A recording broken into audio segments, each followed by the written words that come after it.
Morning. Today's topic is irrigation engineering. First of all, what is irrigation? So, irrigation means it is the science of planning, designing, construction, operation, and maintenance of various irrigation works, and it deals with the various natural water resources for irrigation and all aspects and problems starting from the watershed to the agriculture fields. It also includes the construction of dams and reservoir, canal system, and headworks. It also used for study and design of works in connection with river control, drainage and waterlogged area, and also used in generation of hydroelectric power. Now, the next is the importance. What is the importance of irrigation? Importance of irrigation is, first of all, the irrigation is the process through which controlled amount of water can be supplied through artificial means such as pipes, ditches, sprinklers, like that. And the main concept of irrigation system is to help agricultural crop growth, landscape maintenance, reduce the effect of inadequate rainfall. Now, the objective of irrigation. What is the objective? The objective of irrigation are like to ensure the proper growth and development of different type of plants and crops, to provide the necessary moisture for the crop development. It also used to sufficient supply of water during droughts of short duration and unpredictable climate. It is also used to control the soil temperature and also used in increase the water use efficiency. Now the next is, what is the site selection or factors affecting the choice of irrigation method? That is the soil characteristics of the land to be irrigated. That means the which type of soils are there, porosity of soils and the permeability of soils, topography of the area, what the available water supply, the type of crops and its water requirement, size of stream supplying water, the size, that is how many how many streams are there and the size of the streams, rate of infiltration of the soils, depth of water table, and the amount of water. Now the next is the irrigation methods. Different types of irrigation methods are there. The first of all, the irrigation method is divided into main three parts, that is surface irrigation, subsurface irrigation, and sprinkler irrigation. The surface irrigation is further classified as flooding method, furrow method, and contour farming. The flooding method is also classified as uncontrolled, that is the wild flooding, and the control method. And the control method, that is control flooding, is also divided into 6 types, that is free flooding, contour laterals, basin strips, check basin, basin flooding, and zigzag method. Now, the first one is surface irrigation. So what is the surface irrigation? Surface irrigation is where the water is applied and distributed over the soil surface by gravity. It is by far the most common form of irrigation throughout the world. Most of the irrigation is done by surface irrigation method. Then sprinkler irrigation. Sprinkler irrigation is the method of applying irrigation water which is similar to rainfall, like drizzling. Water is distributed through a system of pipe, usually by pumping. It is then sprayed into the air and irrigated entire soil surface through spray heads so that it breaks off into the small water drops which fall to the ground. And the next one is subsurface irrigation. Subsurface irrigation is an irrigation device with a delivery line and water emitters installed below the soil surface that slowly and frequently emit small amount of water into the soil to irrigate the plant roots. Now, surface irrigation, that is divided into 3 main methods: flooding, furrow, and contour farming. And it is further classified as uncontrolled, that is wild flooding, and control flooding. Control flooding. Control flooding is divided into these six methods. The first one is free flooding. Free flooding technique is performed by excavating ditches in the irrigation land, and from the main supply ditch, water is collected in the subsidiary or lateral or contour ditches. Alignment and spacing of the laterals are depends on the type of soil and the topography of the land. When the laterals are aligned at right angles to the sides of the field, irrigation is possible only to one side of the lateral, while when the laterals are aligned at right angles to the contours, then irrigation can be done to the both the sides of the laterals.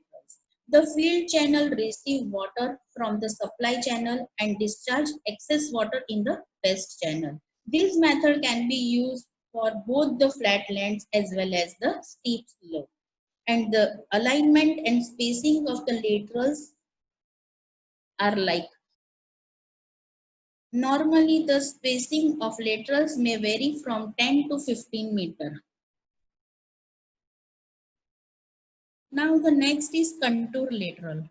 Contour lateral is the special case of free flooding method in which the field channels or laterals are aligned approximately along the contour lines. This method is possible only on one side of the laterals. This method is applicable for steeper terrain, and the spacing of contour laterals depends upon the slope of land and the type of the soil.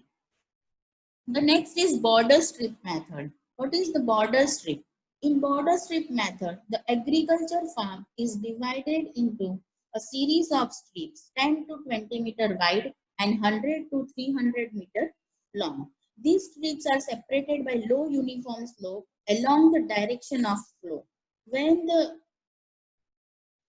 water is applied at its end, the spreads over the entire width as it flows down the slope along the longitudinal directions.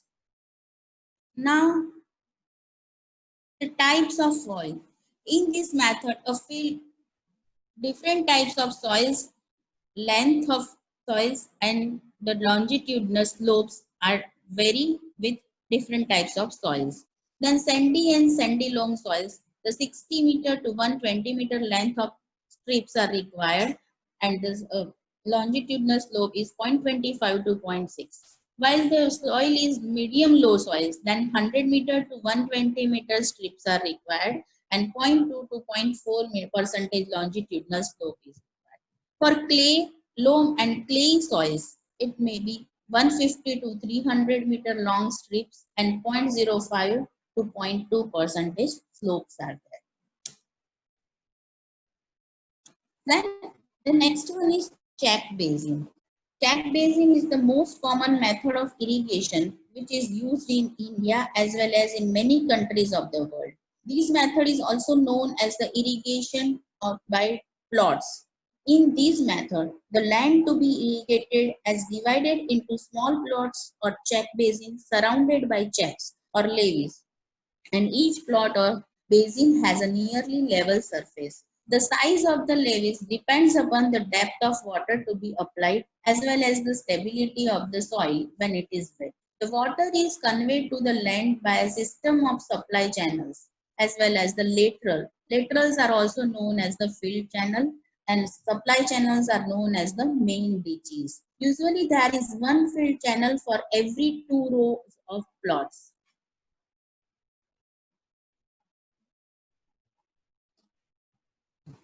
Next is the basin irrigation. This method is also known as the ring basin method. It is special form of check basin method of irrigation and which is used for the irrigation of orchards. In this method, for each trees, basin is made which is usually circular in shape and hence it is known as the ring basin. However, in some cases, basins of large size are made to include two to more trees in one basin. Water is supplied to the basins from a supply channel through a small field channel connecting the basins with the supply channel, and in most of the cases, each basin is provided with a separate field channel. and the portable pipes and large hose pipes are also sometimes used instead of filled channel. Then the next is zigzag method. The zigzag method of irrigation is a special method of control flooding where water applied to the land takes a circular route and starting from the field channel and reaching the dead end of the plot. For this purpose, the whole farm is divided into a number of square or rectangular plots. Each plot is provided with small bunds such that the water takes a cir- circumference path covering the entire plot. This method is suitable for relatively level plots, and the method is not suitable when the farming operations are to be done with modern farm machinery. The next is the furrow irrigation. What is furrow? Furrow irrigation, that is the irrigation method. Water is applied to the land to be irrigated by a series of long, narrow filled channels called furrows, which are dug in the land at regular intervals. It may be noted that water is not sprayed over the irrigated field. The water flowing in the flows infiltrates the soil and spreads laterally and reaches the roots of the plants between the furrows.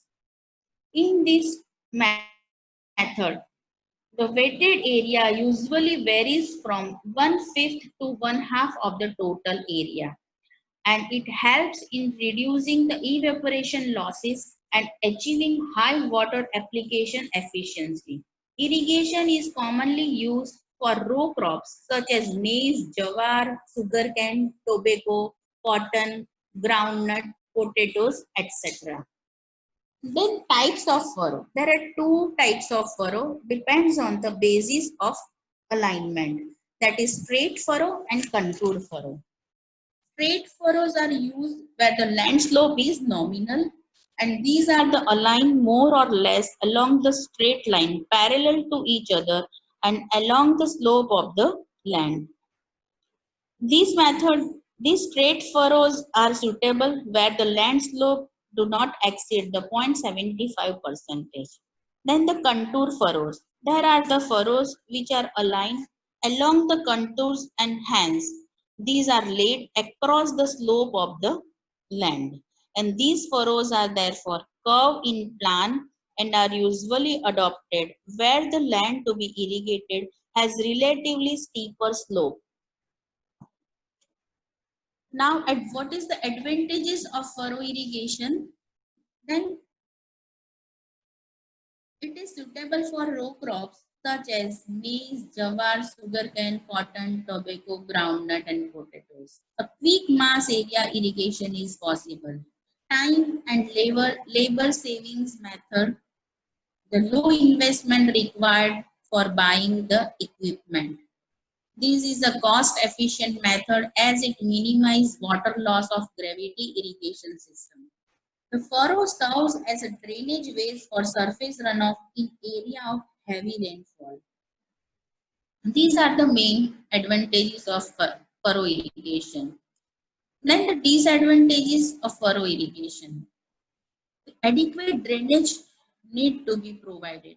It is not suitable for sandy soils and for some type of crops. The movement of farm equipment is difficult in the furrow fields, and initial field preparation labor cost is high. It is not recommended for very light soils having high filtration capacity. Now, how to design the furrow? That is the spacing of furrow, main spatial features of the furrow, that is spacing of furrow, shape and size of furrow, and length of the furrow. The first one is spacing of furrow. The spacing of furrow depends upon the spacing of rows and plants. In most of the cases, one furrow is provided for each row of the plants. The crops like potatoes and maize, cotton are planted 600 to 900 mm apart and have one row of plants between two furrows. For vegetable crops like carrots and onions, the spacing between them are 300 to 400 mm, and 2 rows of plants between 2 furrows. Normally, the furrow spacing may be between 1 meter to 2 meters are required. Now, the shape and size of the furrow. The shape and size of furrow mainly depends on the soil condition and the type of the crops. Generally, furrow used are either U-shape, V-shape, parabolic or trapezoidal. For soils of low permeability, a wide and shallow furrow is preferred since it gives more area for the water to infiltrate. On the other hand, the highly permeable soils, narrow and deep furrows may be provided to avoid excessive percolation of water, and usually furrows of 75 mm to 125 mm depth are suitable for row crops. The next is the length of furrow. For clayey soils, the length of furrow is about 300 to 400 meter, and for sands, the length of furrow may be 60 meter to 300 meter. The discharge in the furrows are calculated by the formula Qm equal to 0.60 divided by S, where Qm is the maximum non-erosive flow rate per rate, and the S is the slope of the furrow as in percentage. With a stream of known size, the average depth of water applied during an irrigation can be calculated from the following formula. That is D equal to 3600 Q into T divided by W into L, where D is the average depth of water applied in mm, Q is the discharge in liter per second, T, that is the duration of irrigation in hours, W is the spacing of furrows in meter, and L is the length of furrow in meter. Now the next one is contour farming. The contour farming is the practice of steep slope land along lines of consistent elevation in order to conserve rainwater and to reduce soil losses from surface erosion. The land to be irrigated is divided into a series of strips aligned along the contours, and these strips are known as the terraces or benches. The vertical interval between two successive strips is usually 30 to 60 centimeter. The advantage of contour farming: it is also used in improved irrigation system and conserve water, to prevent soil erosion, slow down the water to settle into the soil, and improves the appearance of farmland. And the disadvantage of contour farming is the curve rows make it impractical for some farm machinery to be used because there are contours farming. It is not suitable for lands with heavy overland flows can be delivered to safety outlet. It is not possible for fields with regular topographic features or very steep slopes, and the loss of some area that may have to be put out of reduction. And the last one is the maintenance cost is very high.